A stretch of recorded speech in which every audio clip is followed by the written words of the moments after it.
You might run into a problem which is going to require you to compute the weighted average cost of capital, the WACC, from information presented like this. Now this is kind of the worst case scenario. This is a problem that I've seen from the author of our textbook and other authors, and they can be rather daunting sometimes. So here's the blast of information that you see in front of you. ABC company needs to know their WACC. They have $10 million and 8.5% bonds payable, which sell for $1,125, have semi-annual payments and mature in 10 years. Their tax rate is 34%. They have 1 million shares of stock, which they paid $1.80 in dividends last year. Their dividends are expected to grow 7% per year forever, and the stock currently sells for $27.50. They also have 10,000 shares of 9% preferred stock with a $100 par value, which sell for $125. Yipes, right? There is a best approach to solving this problem. The first step is this: don't panic. What we're going to do to solve this problem is we're going to break it down into smaller pieces, solve each of the pieces, and then put the result together in order to determine the answer that we want. The long problem, as stated, has some information in that we need, but we don't have to digest all of that information at once. We're going to break our problem down into smaller bits that we can manage. Now, there are going to be several steps we're going to go through. We're going to find the market values, then we'll find the weights, then we'll find the costs of capital, and then we'll put those together to figure out what our weighted average cost of capital is. So let's walk through the steps one by one. First thing, find the market values. So the market value of equity, the market value of debt, and the market value of preferred stock are going to be based on information up in the paragraph. All we need to do is look at that paragraph and kind of cherry pick the information that we want. So if we're looking at the market value of equity, we care about the price of the shares of common stock, and we care about the number of shares of common stock. We're trying to find the market cap of this stock. So up in the problem, it says that the stock currently sells for $27.50, and it says that they have 1 million shares of that stock. $27.50 times a million is $27.5 million. That's the value, or the market value, of our common stock. For the market value of debt, we're going to look at the number of bonds, and we're going to have to figure out what they're worth in the common market. Now, we're not told the number of bonds. We're told that they have $10 million in bonds payable. But the assumption that we've always made with bonds so far is that each bond is worth $1,000 each. So to figure out the number of bonds, we're going to take our $10 million and divide it by $1,000 each. That's the assumed face value we've got. We'll multiply that result by our price per bond times $1,125, and we come up with an answer of $11.25 million. Now, those of you who are better at arithmetic are going to say, yes, I could also take that $10 million and multiply it by the ratio of the price to the face value. You can do that, by all means, but I find that students tend to make fewer mistakes if they have a set of steps they always go through.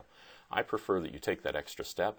If you find that you can do this and consistently not make mistakes doing it the other way, that's fine. But my advice is to take the dollars that stock is on the books for, the $10 million book value, divide it by the assumed face value of each bond, and then multiply it by the price for each bond in order to come up with the market value of debt that we're facing. The market value of preferred equity is fairly straightforward. We're going to look at the market value of the stock and multiply it by the number of shares of stock. So just like we did with the common equity, we're going to find that information for the preferred equity. They have 10,000 shares of preferred stock, so that's 10,000, and it's selling at $125 a share. So 125 times 10,000 is 1.25 million. When I add 27.5 million, 11.25 million, and 1.25 million, I come up with a total of $40 million exactly. To figure out the weights, I'm going to take each one of those market values I computed above and divide it by the 40 million. So that's shown below on this slide. We have 27.5 divided by 40 is 0.6875. That's the weight of equity. The weight of debt is going to be the market value of the debt, the 11.25 million divided by 40 million in total capital. So 11.25 divided by 40 is 0.2813. And 1.25 divided by 40 is going to be 0.0313. Now it's time for a double check. We need to add up our weights and make sure they add up to 1.0. So take out your calculator for a moment and add the 0.6875 plus the 0.2813 plus the 0.0313. And you're going to learn something interesting about that. What you're going to see is that they don't add up to quite 1. But they do add up to something that's awfully close to 1. What they add up to is 1.001. That rounds to 1. And we've only got the very last decimal place that's off by only one value. What that tells me is that this is simply a rounding issue. When we did the math and we rounded our numbers off to 4 decimal places, there's a little bit of extra on 2 of those that's adding up to that extra little bit. 1.001 is close enough to 1. Now, if I'd gotten 1.100, that would be a different matter. I would go back and I would recheck my math for that. But if I've come up with a 0.999 or a 1.001, I know that's close enough that my weights are good. As long as I'm figuring out the weights and things like that, I will now take an opportunity to figure out what the tax shield is worth. So the tax shield is 1 minus the tax rate. The tax rate in the problem is stated as being 34%, so 1 minus 0.34 is 0.66. Why do I figure out the tax rate at this point instead of later? It's so that I've got it written down and I don't lose track of it. A problem that students will sometimes have is that they will multiply by the tax rate instead of by the tax shield. And that will give you a very, very different answer when you're figuring out the weighted average cost of capital. So I go ahead and work out the tax shield now. I'll make a note of it because I'm going to use it later. Next step.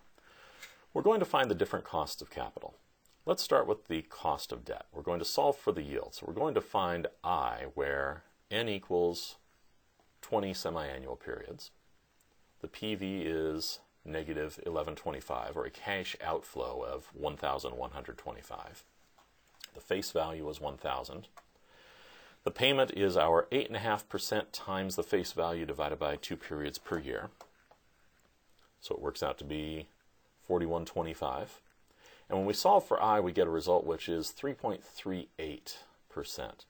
Now remember, we have semi-annual payments and semi-annual periods, so I is going to be a semi-annual result. We're going to have to annualize that result. We multiply it by 2 and come up with the answer of the cost of debt is 6.76%. That's the annual rate of return which lenders are going to demand from this company for their bonds.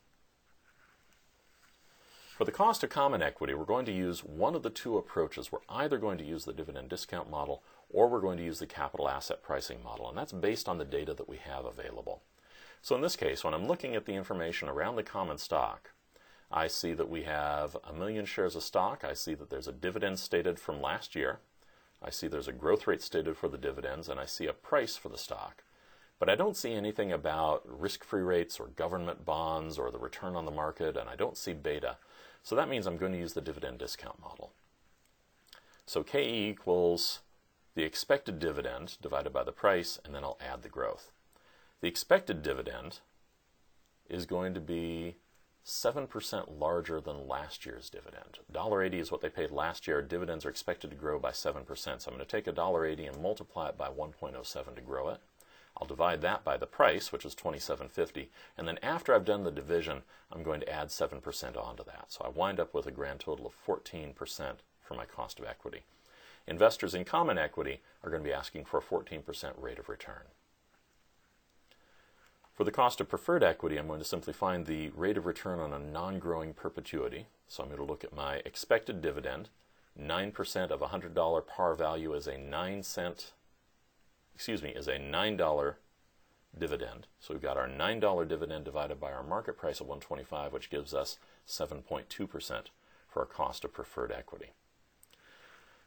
Now, a double check that I'll do along the way here is I'll look at my cost of debt, my cost of preferred equity, and my cost of equity, and I'll make sure that the relationship that I've seen before still holds true, that the cost of debt is the smallest number, that the cost of common equity is the largest number, and the cost of preferred equity should fall somewhere in between. So 6.76% is less than 7.2, so the cost of debt is less than the cost of preferred stock, and the cost of preferred stock, 7.2, is less than 14%, so it's less than the cost of common equity. So that relationship still holds true, and we're good to go. Next step, we're going to take the pieces of the formula and put the numbers to them, and then we'll just work through the formula in steps. So I've got the formula written out again. I've got the weight of my preferred stock times the cost of my preferred stock. I'm going to add to that the weight of my equity times the cost of my equity. I'm going to add to that the weight of my debt times the cost of the debt times the tax shield. By putting the numbers in place and then multiplying them together, I'm going to get the products, and I'm just going to keep track of those products as I'm working. Now on the slide I show for the cost of debt and the tax shield, I'm showing you what the after-tax cost of debt is because that's an important step in some decisions. So I tend to work that one out first. I'm going to take the 0.0676 times 0.66 and come up with my after-tax cost of debt of 0.0446 or 4.46%.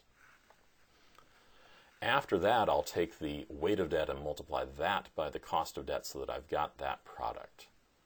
If I take the weight of preferred times the cost of preferred equity, I've got 0.0023. If I take the weight of common equity times the cost of common equity, I've got 0.0963.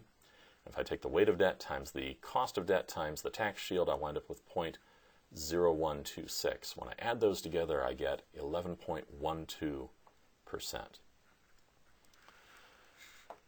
So the approach was, by parsing out the problem, by breaking it up into smaller pieces, we're going to avoid errors. By taking each step at a time and picking out the information that we want, we're able to keep track of the information better and avoid unnecessary problems for ourselves. Let's try another example. XYZ company needs to know their WACC. They've got $9.9 million in 8.25% bonds payable, which sell for $1,100, have semi-annual payments, and mature in 12 years. Their tax rate is 35%. They have 1 million shares of stock which currently sell for $28.75. They also have 8,000 shares of 9.25% preferred stock with a $100 par value which sell for $110. U.S. government bonds currently yield 3.15% and the expected return on the market is 10.38%. XYZ has a beta of 1.25. Now this is very similar to the previous problem, but there are some differences. Clearly some of the numbers are different, but the last sentence there where they're talking about U.S. government bonds and the expected return on the market and the beta, that's an indicator of which approach we're going to use for our cost of common equity. So when we see beta and a return on the market and U.S. government bonds with their yield, we know that we're going to be using the CAPM for the cost of equity. Remember, U.S. government bonds are talking about the risk-free rate. So our risk-free rate in this case is going to be 3.15%, and our return on the market is going to be 10.38%. So we'll have to remember that to use it at the right point in the problem. We're going to go through the same set of steps. We'll figure out the market values and the total capital. In this case, the total capital in the company is $40,520,000. Now, I've written it out with all of the zeros, but if I were going to abbreviate this, I would probably round it off to the nearest thousand rather than the nearest million because I've only got $880,000 in preferred equity. When I figure out the weights, when I do the division, what I'm finding is that my weight of equity is about 70.95%, my weight of preferred stock is about 2.17%, and 26.88% is my weight of debt. I check my weights by adding them up. They add up to 1. So I'm good to go on to the next step. Figuring out the costs of capital. As I said, we've got all the information that we need to use our CAPM model, so we're going to use that. The risk-free rate, as I said, was 3.15%. My beta is 1.25, and my return on the market is 10.38%. So I'm going to put the formula together as it's shown on the screen. I've got 0.0315, or 3.15% for my risk-free rate. I've got my return on the market of 0.1038 minus the risk-free rate of 0.0315. So I've got my market risk premium in parentheses there, and I'm multiplying the market risk premium by beta.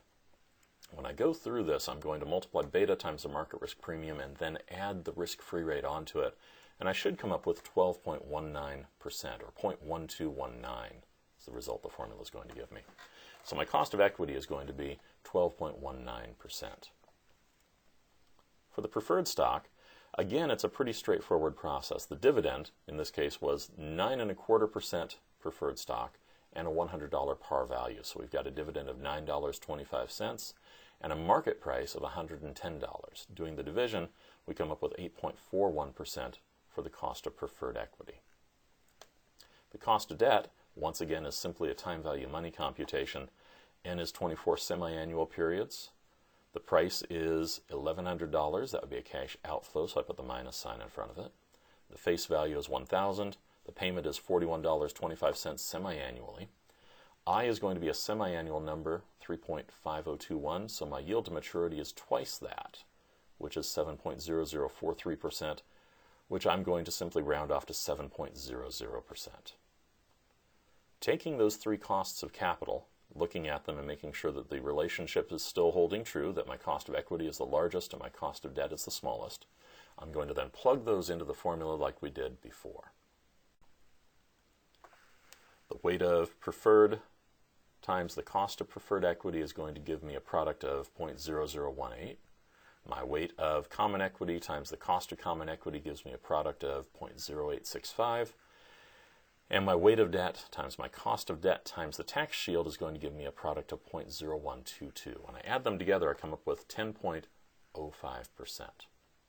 So there we've had two ways of computing the WACC, one using the dividend growth model for the cost of common equity, one using the capital asset pricing model for the cost of common equity.